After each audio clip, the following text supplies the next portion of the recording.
Alright, just to give you a little update on here then. I'm chiseling away for about 5 minutes. You can see wood. Alright, now I've chiseled away at this side so far. So here, then it sort of goes inwards there. Alright. So, with that wood chippings, it's a bit scary when you do this, yeah. You have to go easy. Actually, it's easy to get carried away. Because once you get the chisel in, the wood starts coming away pretty quickly, right? So I've done that side. I might stop there and then come and do the inside of that bit so that basically the width here is wide enough to accommodate the battery flat. So that's the next bit. So yeah, look, scary when you get to this point, but you know, you gotta speculate to accumulate, as my dad would say. All right, let's carry on. All right, internet, so, been chiseling a bit more. This is how much wood I've chiseled out of this so far. Quite a lot, isn't it? Bit scary when you do that. But, you can see I've made some room underneath there. Looks horrible. And that side as well. And the battery fits in now. Yes, it does. Watch. Now I can get it in, I probably won't be able to get it out again. So, put it in like that, and it will twist and go flat. And that is exactly what I wanted to happen. Now, can I get it back out again? That's the question. I did a minute ago. Yep, can get it out again. So, I'm not going to chisel anymore, I'm going to leave it at that. I might file it a little bit to smooth it out, because you know what they're like when people get new bases and they look underneath and they go, oh, look at that, look at the chippings, oh, the factory work is terrible. How can you ever play a bass with wood chippings inside? Oh. Jesus, doesn't make any difference to the sound. So, people are silly. But anyway, took all that out, battery fits in, let's continue. All right, carrying on. I want to smooth out the two gouges I've made, so I'm going to use file, circular one there, very useful. I definitely recommend having those. And this one is semi-circular. Yeah, I've got a flat one as well, but it's not going to be much use in there. So, and I've also got some sandpaper. That is not new, but it'll have to do, won't it? Doesn't have to be pretty, just has to be a bit smoother inside. Right, carrying on. Right, it's not pretty, but that has been sanded out a bit there and there, so I'm not going to get any splinters. Alright, look at the state of it. Shocking, isn't it?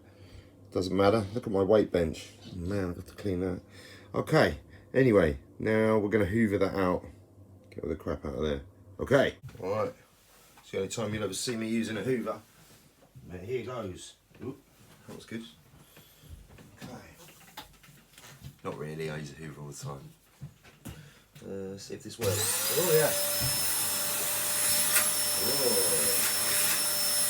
It certainly does suck. Oh. Oh. Nice.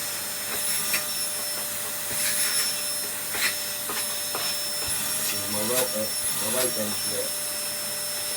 Crap up.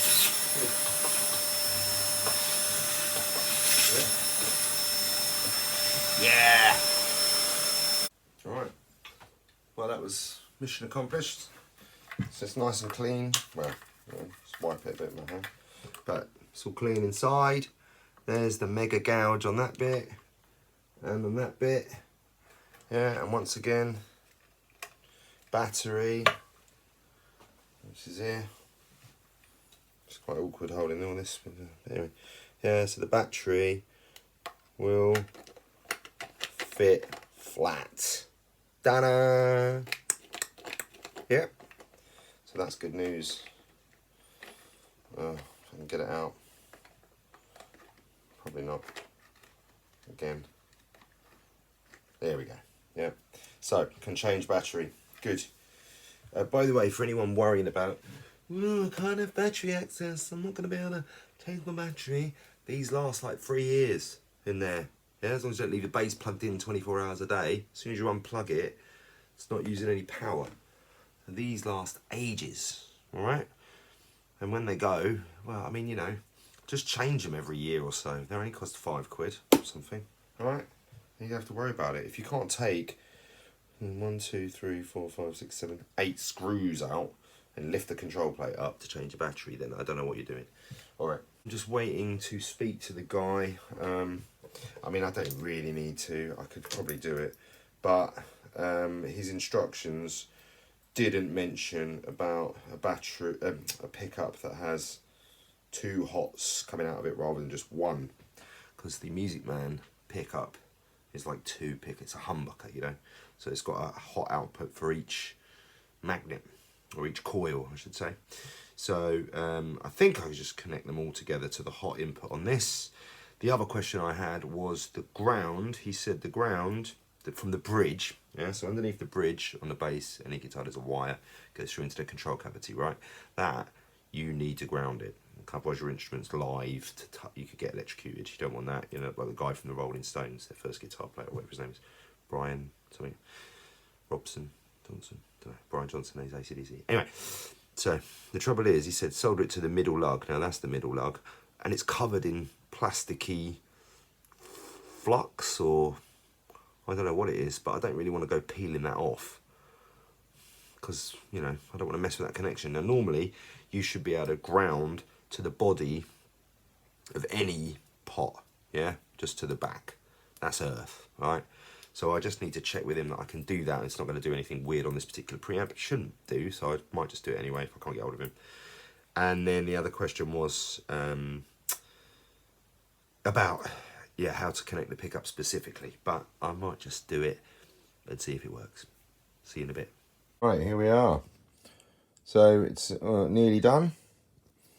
So battery's in, flat. Managed to squish the preamp board in there. Battery connector is attached, so it's wired up. So this is where the 2 negatives from the pickup connected to the negative, and the earth connect to the negative of the preamp. And here is the positive, the 2 positives from the pickup, red and black, going to the positive to the board. And the bridge earth cable is this one here, so it goes down into a hole under there. You can see, yep, that one I've connected to the volume pot, because I spoke to the dude and he said that would be right to do, but not to put them on these because they're not actually connected to the earth. So there we go.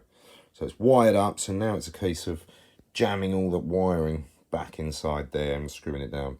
Let's see how it goes. Okay, there she is, back on. I've only put 1, 2 screws in here for the moment, because until I plug it in and make sure it works, I don't want to screw all 8 of them in and take all of that 8 of them out again. Just for reference, so this is left-handed, switch around this way. This is the volume there. That is the treble. It's got a center notch. That's the bass. That's the output jack. I'm going to tighten all these bolts in here. By the way, just a minute. Look at the state. Look, this is when you do stuff. I don't have a workbench, and look, bloody solder has gone on my weight bench. Annoying. Never mind. Character building, I suppose. When I showed you the wires a minute ago, obviously when you solder 2 sets of wires together, you should tin them. So take each wire first and get a bit of solder on the end of it before you try and put them together. And then you need something like this contraption here with some arms.